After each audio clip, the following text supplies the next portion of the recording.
गिरी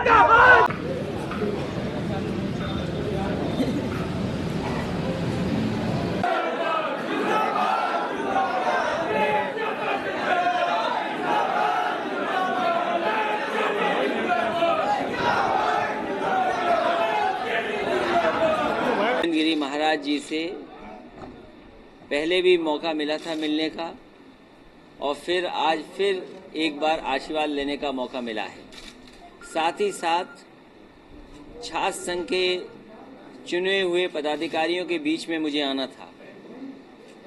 पिछली बार जब छात्र संघ के पदाधिकारी समाजवादी पार्टी के जीते थे, उस समय भी किन्हीं कारणों से कार्यक्रम संपन्न नहीं हो पाया था। इस बार क्योंकि कुंभ का कार्यक्रम था, इसीलिए मैंने जानबूझ करके 1 महीने पहले कार्यक्रम को भेजने का काम किया था।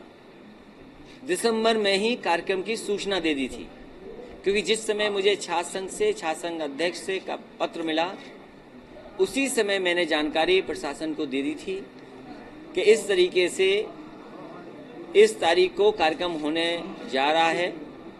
मैं समझता हूं पूरे दिनों प्रशासन उन कार्यक्रमों की तारीखों पर बैठा रहा और आखिरी में सरकार के इशारे पर उन्होंने छात्र संघ के कार्यक्रम को संपन्न नहीं होने दिया। वैसे तो सरकार ये दावा करती थी कि काला धन और भ्रष्टाचार खत्म हो जाएगा। लोग एयरपोर्ट से हवाई जहाज लेकर के न जाने कहां किस देश चले गए, लेकिन क्योंकि कार्यक्रम में आना था, बिना किसी लेटर के और बिना किसी सूचना के अधिकारियों ने वहां पर सरकार के इशारे पर नहीं आने दिया। ये कानून तो हम लोग मान रहे हैं उस बात को, कानून नहीं मानते, मान लीजिए तब क्या होता, हवाई जहाज को रोक नहीं सकते थे। लेकिन सरकार और प्रशासन ने दोनों मिलकर के यहाँ छात्र संघ के कार्यक्रम में शामिल न हो जाएं। सवाल इस बात का नहीं था कि शामिल हो रहे हैं या नहीं हो रहे हैं, सवाल इस बात का था कि बड़े पैमाने पे बेरोजगार नौजवान, बड़े पैमाने पे छात्र भारतीय जनता पार्टी की नीतियों से नाराज हैं। भारतीय जनता पार्टी ने जो सपने दिखाए थे, जो उनको उम्मीद जगाई थी, उसको धोखा देने का काम अगर किसी ने किया है तो भारतीय जनता पार्टी की सरकारों ने धोखा दिया।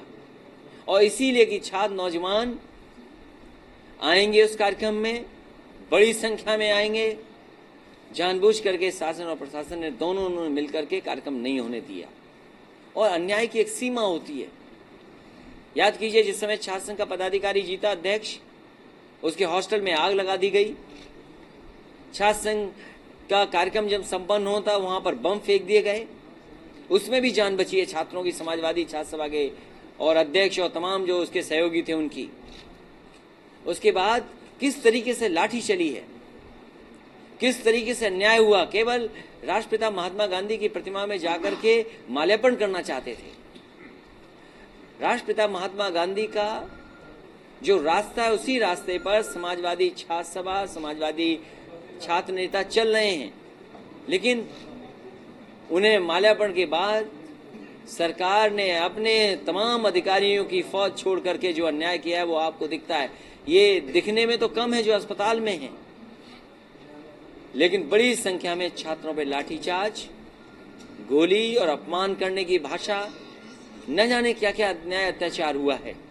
इसलिए हमारी अपील है छात्र नौजवानों से, उस दिन में की मैं आज भी करता हूं, चुनाव की तारीख आ रही है, अपना गुस्सा मशीन की बटन दबा करके निकालें और जिस सरकार ने लोकतंत्र की हत्या की है, लोकतंत्र को अपमानित किया है, लोकतंत्र के रास्ते पर रुकावटें पैदा की हैं, उस सरकार को हटाएं और नई सरकार देश में बने, तभी लोकतंत्र में खुली हवा में लोग जी सकेंगे। इसलिए मैं नौजवानों को बधाई देना चाहता हूं, छात्रों को बधाई देना चाहता हूं और इस भरोसे के साथ कि नई सरकार के साथ जहां नया भारत बनाने का सपना देख रहे हैं, वहीं नया प्रधानमंत्री ही देश को सही दिशा में ले जा पाएगा।